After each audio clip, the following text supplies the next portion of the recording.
नमस्कार, आप देख रहे हैं आज तक। आपके साथ मैं हूं सईद अंसारी। स्वागत है आपका खबरदार में। आज हम अफगानिस्तान में आतंक के पाकिस्तानी कनेक्शन का पूरा विश्लेषण करेंगे और आपको बताएंगे कि किस तरह से उस काबुल के हाई सिक्योरिटी डिप्लोमेटिक जोन में आज आतंक की खूनी सोच ने 100 आम अफगानी नागरिकों की जान ले ली।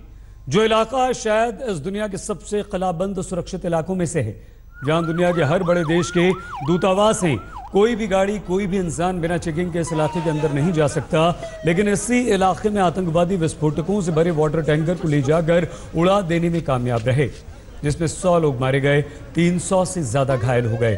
काबुल के डिप्लोमेटिक जोन जैसे सुरक्षित इलाके भी आतंकवादी हमले से बच नहीं पाए।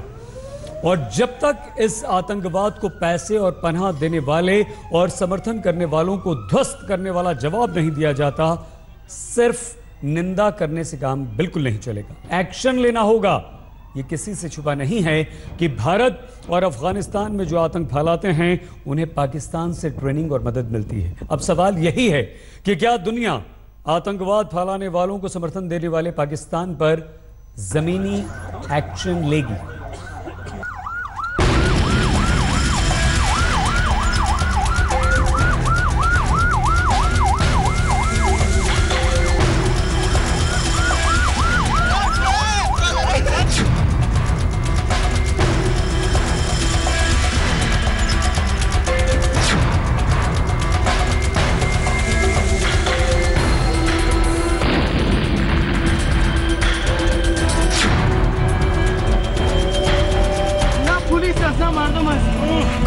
बिल्डिंग की बिल्डिंग ध्वस्त हो गई, लाइन से खड़ी गाड़ियां तबाह हो गईं।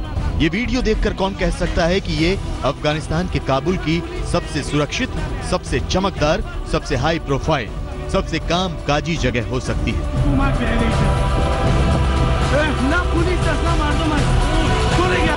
ऐसा आतंकी हमला और ऐसा बम ब्लास्ट काबुल के उन लोगों ने भी पहले कभी नहीं देखा, जिनके लिए बम ब्लास्ट या फिदायीन हमले में कोई नई बात नहीं है। अफगानिस्तान की राजधानी काबुल में सुबह 8:30 बजे का वक्त, पीक ऑफिस टाइम। काबुल के इस हाई प्रोफाइल इलाके में लोग ऑफिस पहुंचे ही थे कि भयानक विस्फोट सुनाई दिया। और उसके बाद इस इलाके में तबाही और दहशत की जो तस्वीर थी वो दिल दहला देने वाली थी। कम से कम 100 लोग मारे गए, 300 से ज्यादा लोग घायल हो गए। अस्पतालों में जगह की कमी पड़ गई। लोगों से ब्लड डोनेट करने की अपीलें की गई।